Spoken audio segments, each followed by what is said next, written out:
wanna get to your clothes, gotta get it right now. I wanna push all the limits with you right now. So watch your feelings, the city's screaming, we're not coming home tonight. We're living quick in the world, gotta get it right now.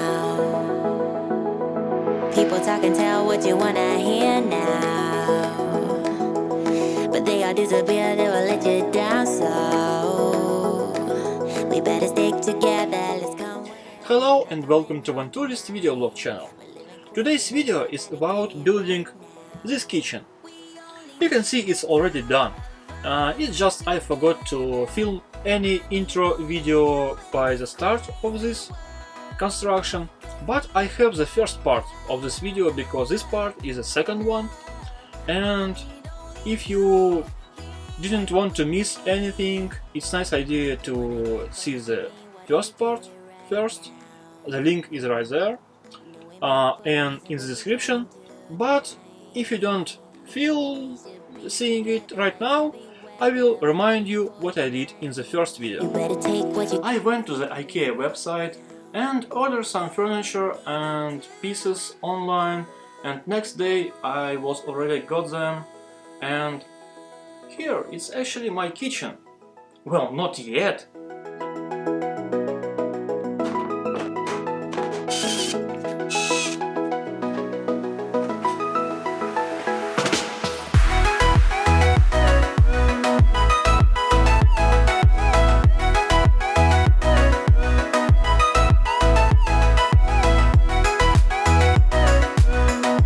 Yes, you can see the kitchen is already done, but it wasn't done a week ago.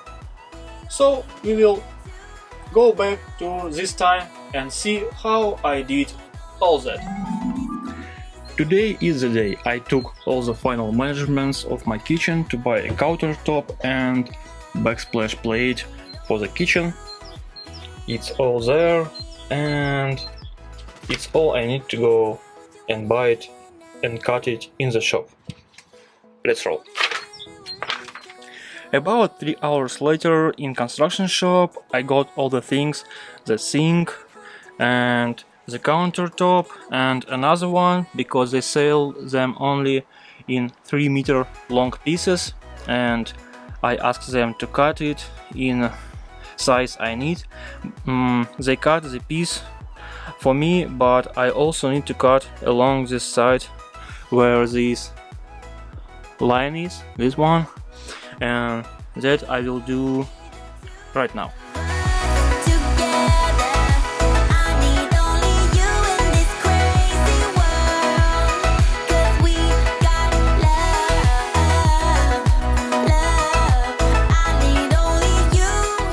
I cut the countertop as straight as I can, and it looks pretty fine for me.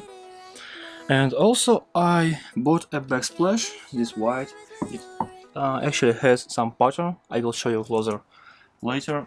I will mount it there, but before I need to cut it so it will fit behind my kitchen unit.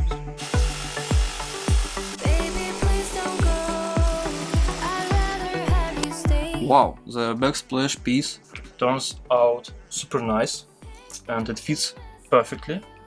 And now I have some very crazy idea. I want to make 2 small windows in the backsplash and put rolling curtains behind the backsplash. I will try to show you in the process what I mean. So that's what I'm doing in the process. I get 2 rolling curtains. They are 100% sound blocking, and I will fix them in the window behind the backsplash, and I will cut 2 small windows in the backsplash.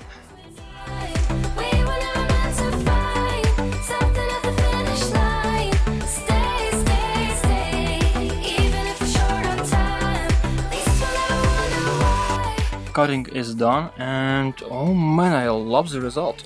It's very nice windows. I will trim them with some decorative lines, and I will put these controls of the rollers outside from some hole. I will figure it out, but basically you can see they are work very nicely. And second, somewhere here, this one, yep, this one, very nice. I couldn't find any flexible trimming for trim the edges of the backsplash, so I will paint it with the leftovers of my white paint that left from the painting of my table. And of course I mask all the surface that I don't want to paint around these windows. Paint on the windows turns out okay, and I still will try to find some trimming to these windows, but it's fine for now. And while I'm here, I also add a cigarette light socket and USB socket here, and two monitors from my load monitor and the solar charging monitor. I made these holes, this one with wooden drill and the square holes with very careful with this vibration tool. So now what's left is secure it with the countertop to this wall.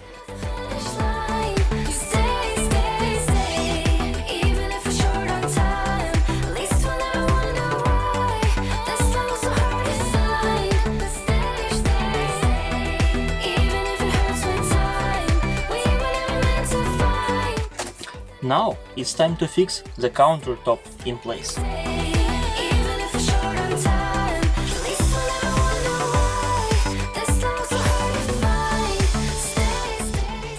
I fixed the countertop in place by putting around 20 screws all over the place. Huh? What, you think it's pretty sturdy? Yeah, it really is.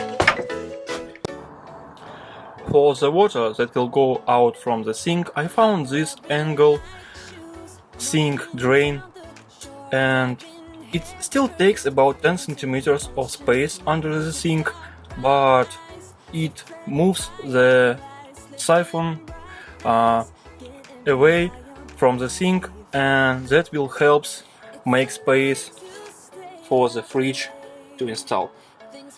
To make a template for the cutout for the sink in countertop, I use the very simple technique of the cardboard and masking tape, put together the square, and it's not super precise, but it's not required for the sink.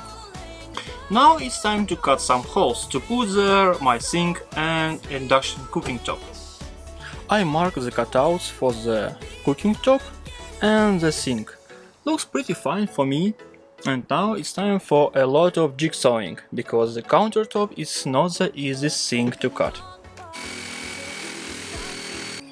I'm surprised how good this little jigsaw performs, because it's the cheapest and smallest model. I think it's 300 watts or something, and no speed control, just on-off button, and that's all the functions.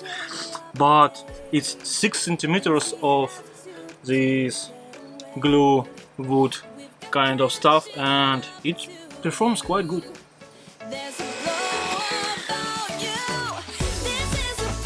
Uh-oh, it's stuck. Yeah, hooray! Anyone want a small table?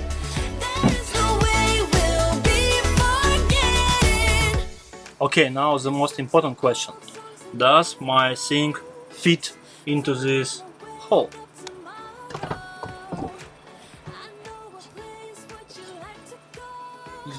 Yes, a little, maybe. I think I need to cut the corners better because they round after jigsaw, but yeah, it's great.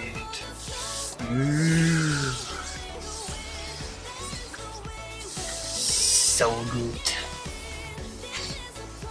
Okay, I need to hole a little, and also need to make a hole for the mixer tap, and I need to cut there because it's an emergency drain. I don't know how you call this, and there now is a countertop in a way. I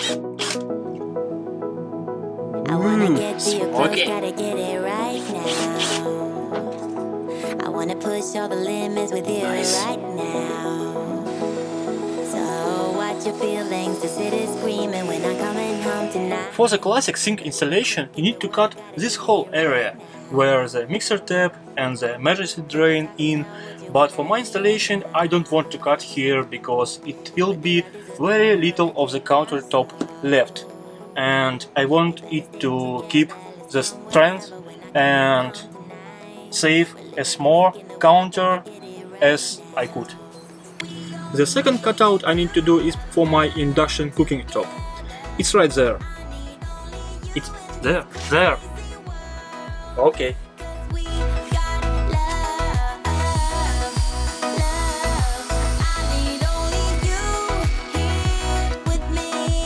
Let's find out if my cooking top will fit in.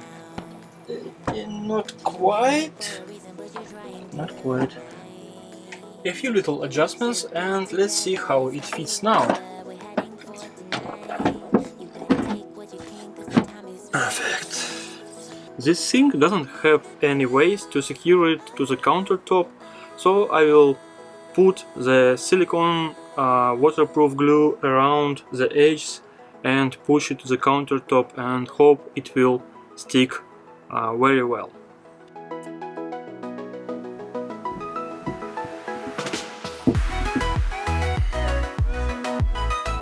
Well, I hope it will stay in place nicely, but if not, I will find another way to fix it to the countertop.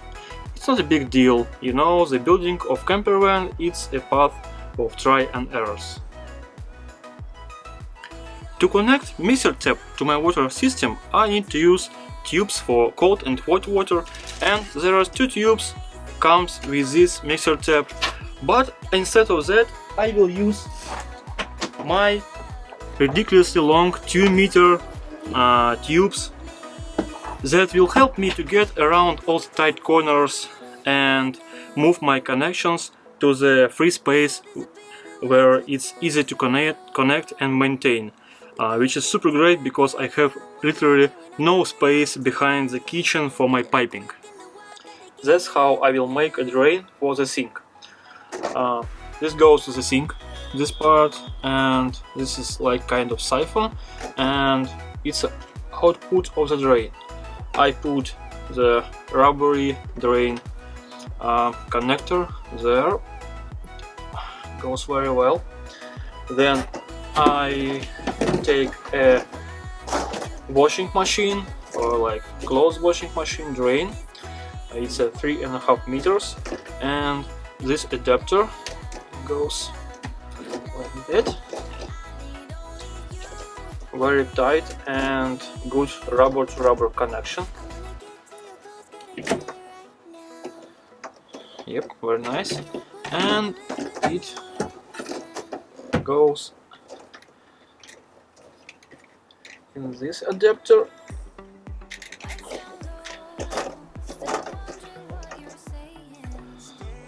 Yep, that's done. And that will go to my gray water tank that will be located in the bottom of the van, and I think that will work pretty fine. Here's where my drain tube will be going, and I need to make a hole for it here.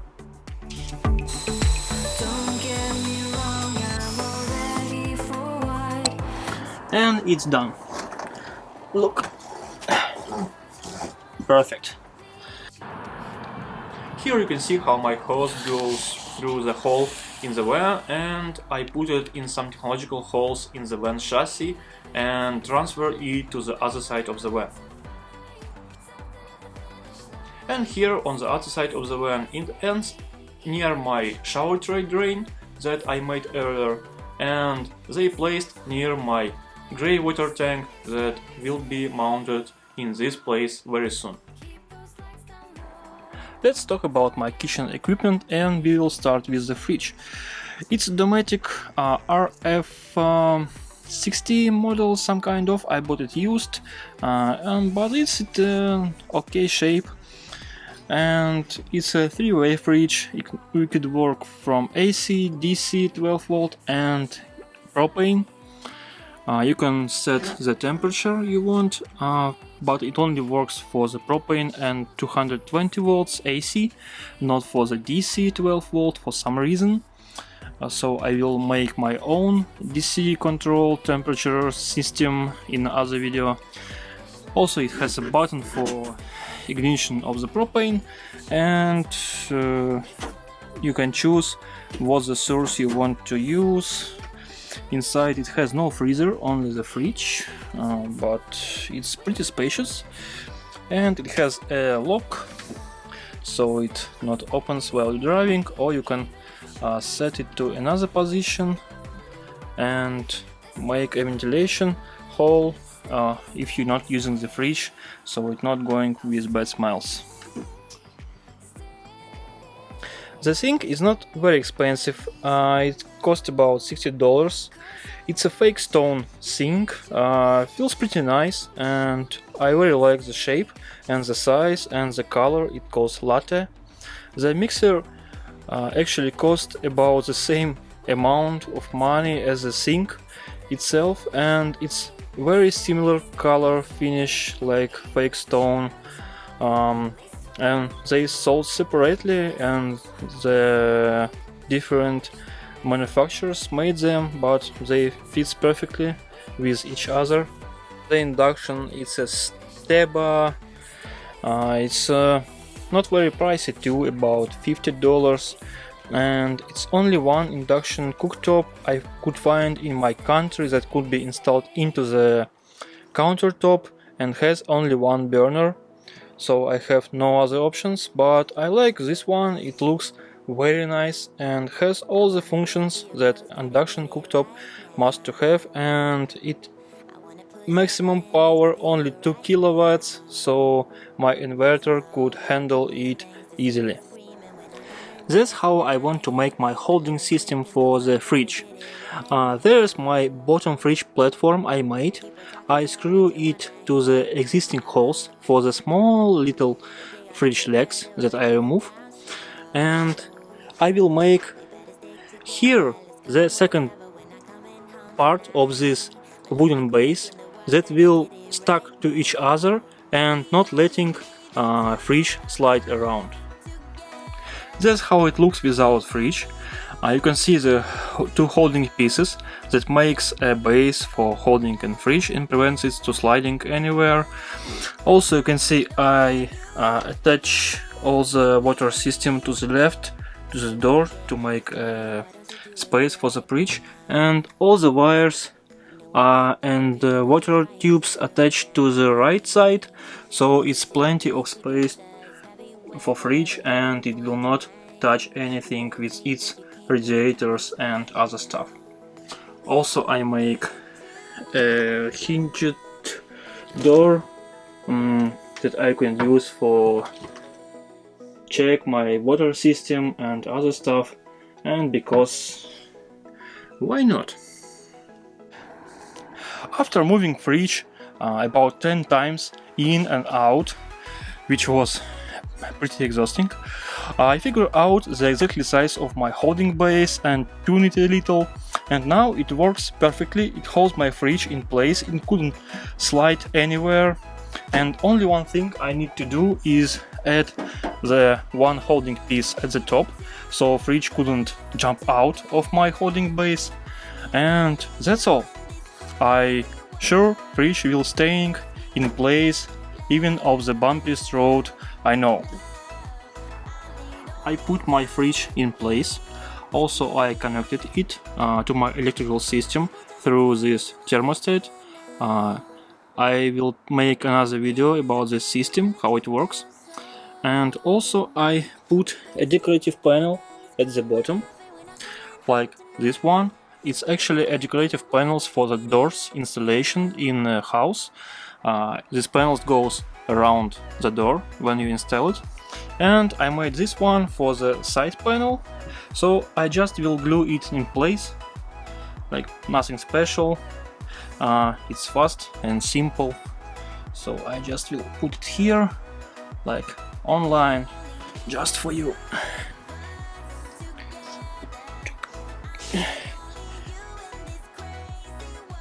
Like that, and tune it a little. Yep, and you see it works great.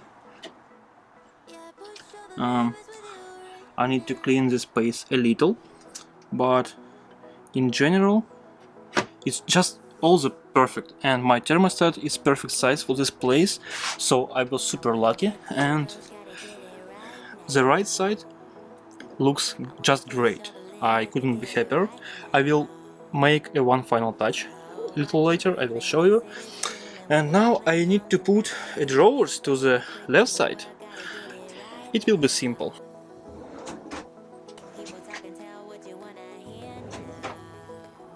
The scary part for me was this bottom drawer, because it's so lower to the ground and I didn't make any base for the cabinets.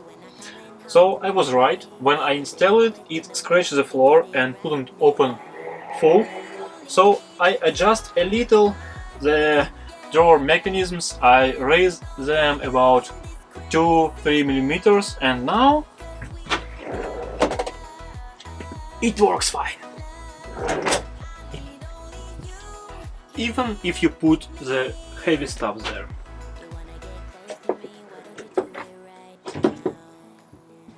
Construction almost complete, but I still want to add one final touch to the fridge.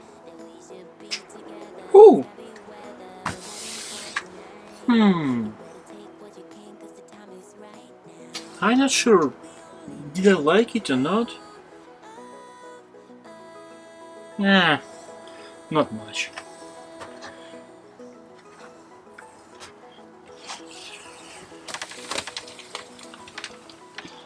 This one is better because it matches my shower door, that is also silver, and it looks pretty fine. Maybe I'll find another type of this sticky paper and try another color sometime. One more little decoration thing I need to do is cover this edge, because it happens when the guy saw the countertop in the shop and it's just rough cut, and I bought the special plastic edge for this type of counter. It's the same color pattern as my countertop, and it actually glues to the countertop with the iron. And I never did that before, but I will try. I wonder if anyone turning on iron before in a van from the batteries. I think no one. And here.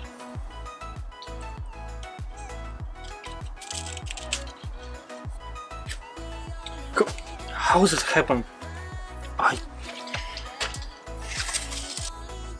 Yeah, that's fine. That's fine. Okay.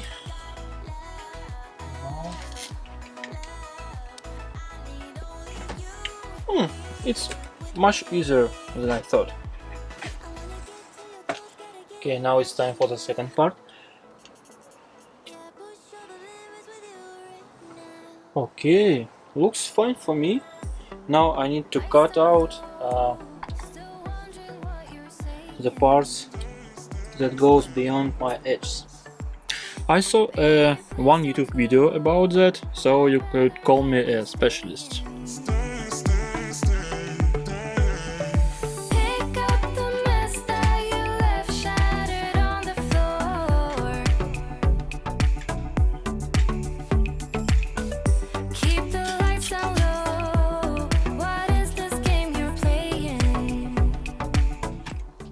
You know, not bad at all.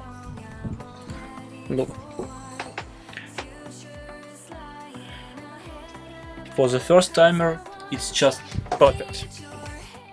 You know what impressed me the most? It's the amount of space I get between my kitchen and the shower. I feel that I can dance here. And I think two people can get along this hallway, and not only I can easily get to the shower with my sliding door, I can open my drawer and standing in front of it. Oh, it's fully opened. It's just great. And it's still a very spacious kitchen. It plenty of storage. I will make a cupboard here at the top. Of course, it's a little lack of working space. It's only this space here, but I plan to make a flip-flap small counter board here to help me with this working space. That's all for kitchen series video. I still need to get some little touch here and there, but in general my kitchen is ready, and I will still make some small videos about my kitchen accessories that I will make, like cupboards and small flip down counter space, additional table, and my fridge thermostat system. But the main thing is ready, and I couldn't be happier. I'm super proud of it, because it's the first time I did something commercial like piece that looks just great, and I hope it will last for long.